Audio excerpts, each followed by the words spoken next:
Hey, how y'all doing? So I read this article in Time magazine about how we need to re-examine superheroes. And it really got me to thinking, not just about superheroes and comic books, but about the concept of heroes and evil in the mind of certain people. So the article essentially says that heroes are cops with capes. That's the thing. And despite the fact that this person who wrote this article has no conceptualization or probably has never actually read a comic book, unless one that was pushed into their face for the purpose of writing this article, they lean mostly on recent reimagining of superheroes via TV shows. So they like the reimagined Watchmen, which has nothing to do with the actual Watchmen graphic novel, and they admitted it so. They liked Black Panther, which of course, while it centers T'Challa correctly as the king of isolationist Wakanda, it also turns Killmonger into a black nationalist who thinks that T'Challa, as an African king, should be concerned with the plight of black people all over the world, which of course makes no fucking sense. And it has been, again, of course, it's fiction, but does Wakanda really want all of the rest of the world? For starters, let's pull it back a second. A lot of these people have a problem with the imperialization of the American military. In other words, they don't like that the American military goes into other countries and forces them to do certain things, whether it's open free markets or to uh, push different agendas. Austerity. They call it austerity measures or whatever. While they dislike this, they somehow believe that it's a good thing if T'Challa actually does it by selling guns to black separatist groups in the United States or whatever to enact some sort of racial violence upon white people.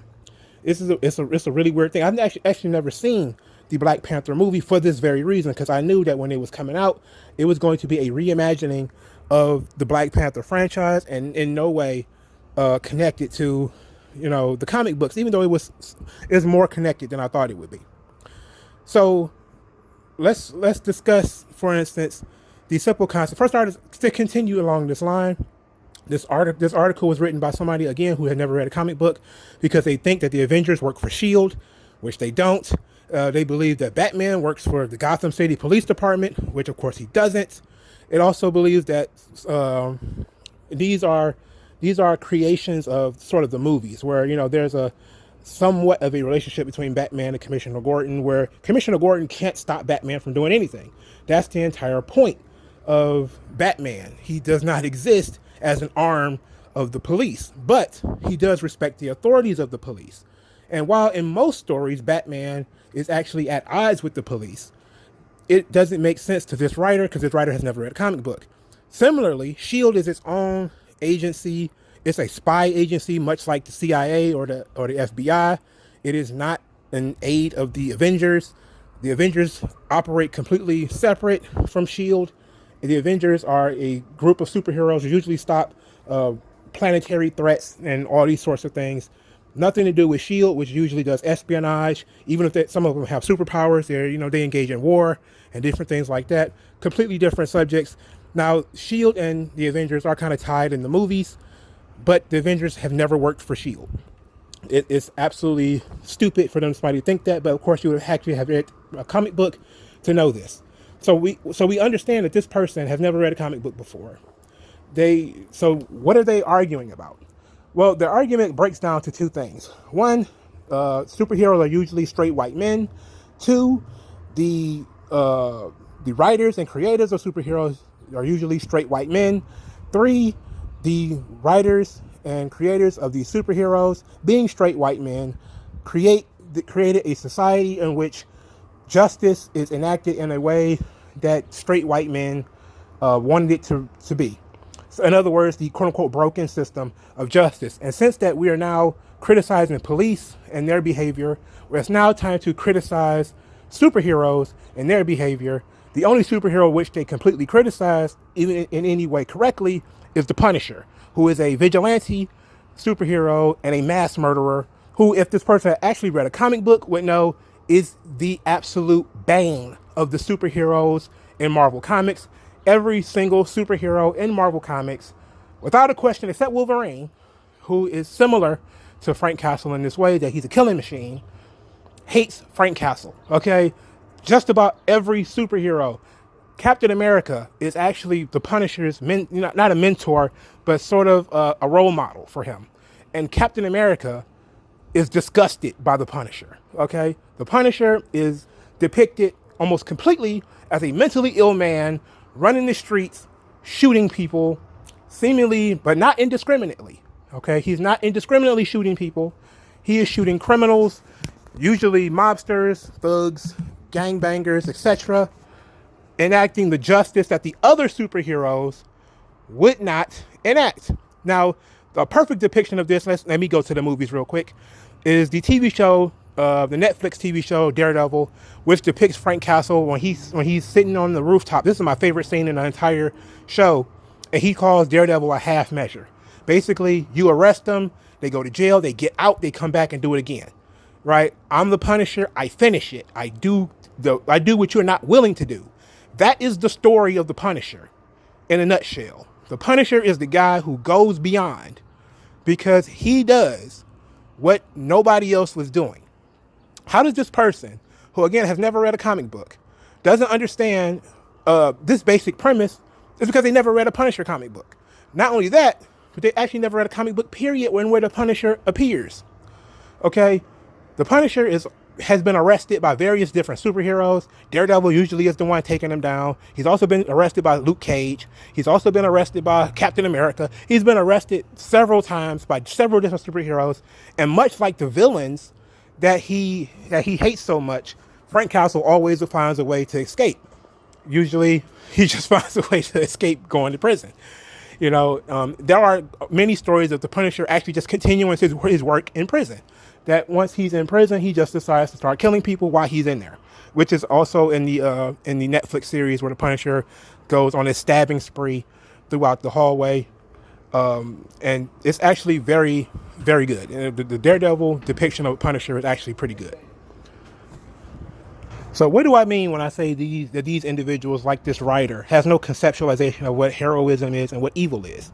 And what I mean by this is, you have to ask the question, if superheroes are in some ways the bad guys, then who are the good guys, right? Then if Spider-Man is wrong for interjecting himself physically to stop somebody who's robbing the bank, then who is the right person to do it?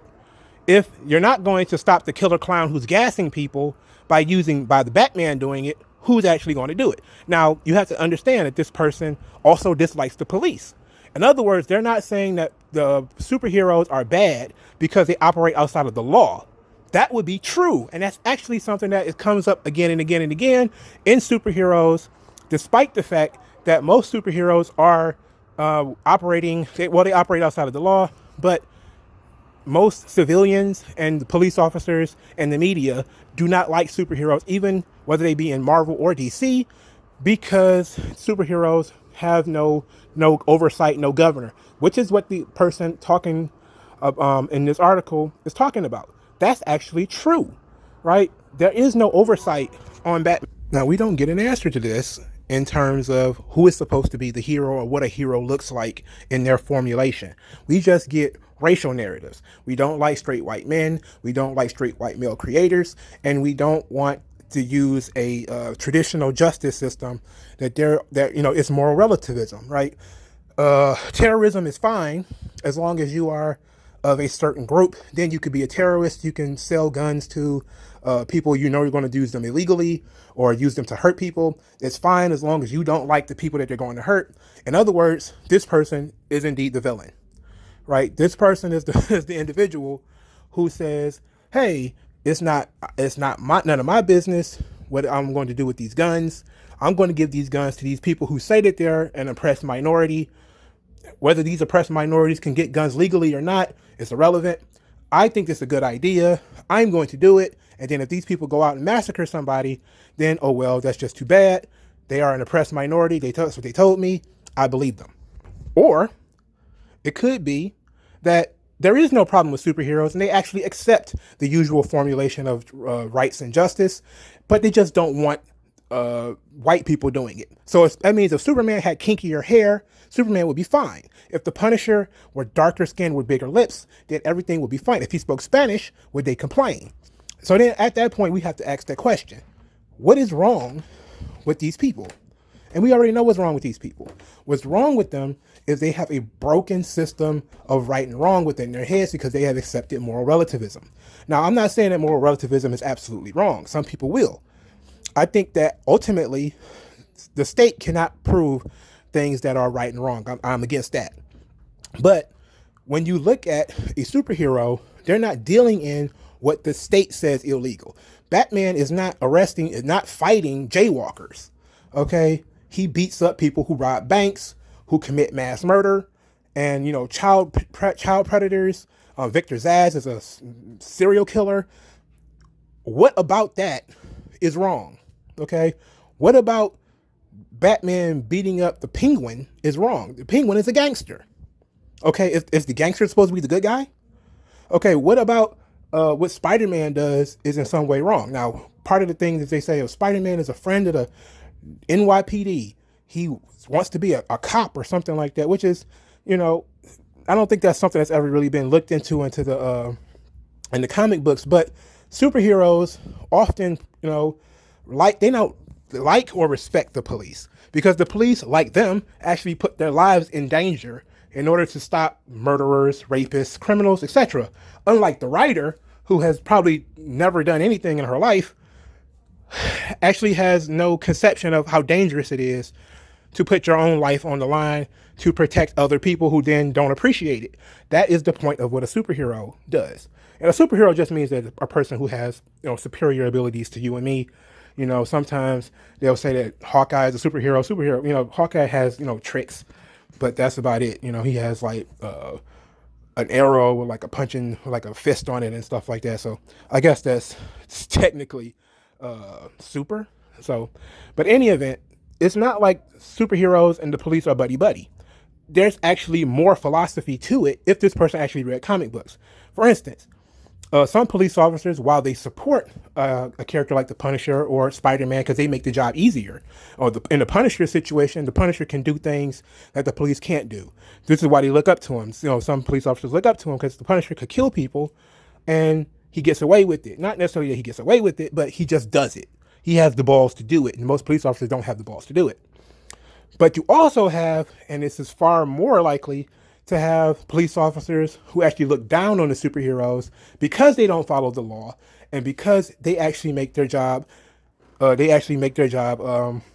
obsolete. That if we're going to just have different people doing whatever they want, why do we need a police force, right? If anything, this writer of this article should be supporting superheroes because they make the police obsolete. And this individual apparently wants the police to be obsolete. Okay? So why wouldn't that be the goal? But here's the problem. You can't, once the police is out of the way, you can't guarantee that Daredevil is going to be a good Christian boy who's just going to go out there, take people down, and take them to the police or leave them there so the police can arrest them. Now you're going to deal with more Punishers because without the cops to arrest bad guys, you're just going to have people killing. And maybe that's what they want. Maybe they want chaos and anarchy. I'm not going to be a person that's going to try to malign them to such a degree, even though I do not disagree with that formulation that this individual is sick in the head, and they have no formulation of what good and evil is. Okay? Social workers can't not fix the Joker, right? Social workers cannot fix Dr. Octopus. It can't fix Dr. Doom. People who have grandiose dreams of conquering the world or stealing all the money out of all of the banks or murdering people indiscriminately for no reason. These people, I mean, do you think a psychologist could have stopped Jeffrey Dahmer or Ted Bundy? Or, do you honestly believe that if these people, I have not seen any evidence that they could have, but I saw that the police stopped them. Okay, what is your evidence that a social worker would have done it? There is no evidence. Has a social worker ever stopped anybody from going and doing mass murder? No. Okay. But the police are indeed, of course, hampered, and superheroes are not. So you have to ask this question when you see this article. is what is this person's formulation of good and evil? All right. If the superheroes are bad guys or they're problematic, let's say, quote unquote, then what is goodomatic? What is the good? Who is good in this situation? We did not get an answer to that. We just got superheroes bad, white man bad. That didn't tell me anything. Okay, that didn't help me when it comes to formulating different superheroes. If I was going to, and I'm a writer, so if I ask myself, what's a good hero? Is the good hero the person who goes and restores order from chaos? Is a good hero the person who establishes a little bit of chaos in the face of overwhelming order? Both of those can be a hero, depending on the situation and how you write it. In other words, if you live in a situation where there's a lot of crime, you may need a Punisher type character to come in and to end all the criminals and take them away so that normal people can have a normal life. Conversely, if you live in a authoritarian or a monarchy, something to that degree where there is excessive rules about everything, then you need somebody to come in and to break some of those rules. You need a Robin Hood, right? Somebody, and I don't necessarily believe that Robin Hood is a hero, but if you formulate Robin Hood's story as he's taking unjustly taken goods, like, taxes are theft. So he's stealing back things that were stolen from the citizens and giving it back to them. Then you can say, well, Robin Hood's fighting excessive order. We mean excessive rules, excessive regulations, etc. So then you can make stories off that. I cannot make a story off of, well, anybody who enforces any type of law is a bad guy and a fascist. I can't make a story off that. I can't make a story off of people can do whatever they want, because even in any world, there needs to be people who do the right thing and people who do the wrong thing. Now, within these fictional worlds, right and wrong can be whatever you want them to be. Maybe eating plants is wrong and eating people is right. Okay? Maybe that's the world that you create, and that's fine. But in that situation, the villain then is the person who eats plants. Okay? So then you have to have a plant eater come in eating plants, and somebody has to stop them. And in that situation, wouldn't the person who has to stop the person from eating plants, wouldn't that person be a fascist? Wouldn't that person be a police officer, or a cop with a narrative behind them, right? A cop with a cape, to be exact. See, these people do not have answers to these questions because they don't understand the difference between good and evil. And we can understand, even us, the people who read comic books and live in the world, that police officers are not perfect. Superheroes are not perfect. But we read these stories and we understand these stories because we're intellectuals and we're people who can understand these things and break them down into manageable pieces. While this person is a culture vulture who saw a couple of TV shows and decided they're going to write a story about it and problematize superheroes. And guess what? It worked, okay? There are numerous YouTube channels talking about this story, including mine.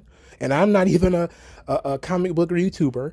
But this sort of thing is going on. It's probably going to end up being one of Time Magazine's most talked about and most read stories of the year. Up there probably with coronavirus. Why? Because so many people love superheroes. So many people love superheroes as far as their children are concerned.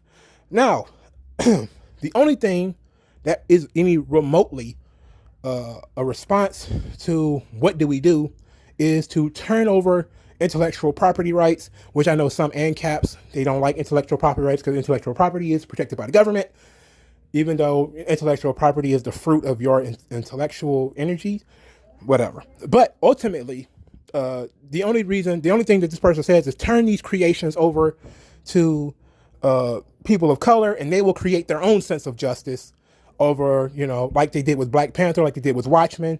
We will create our own, we will fight white supremacy in these stories, because white supremacy is the real evil, not mass murdering clowns, not bank robbers, not crazy scientists, not terrorists, actual terrorists, nothing, not foreign nations interfering in elections, nothing. The bad guy is really just white supremacy. So when you have that formulation, I don't understand how anything could be fixed. But thank you guys for listening. If you want to read the article, I posted in the description. I don't suggest it if you're a fan of comic books. I probably wouldn't. I mean, it was absolute. It was absolute bar. It was terrible. It was absolutely terrible. But thank you guys for listening. Spending your 20 minutes with me, and I'll talk to you guys later.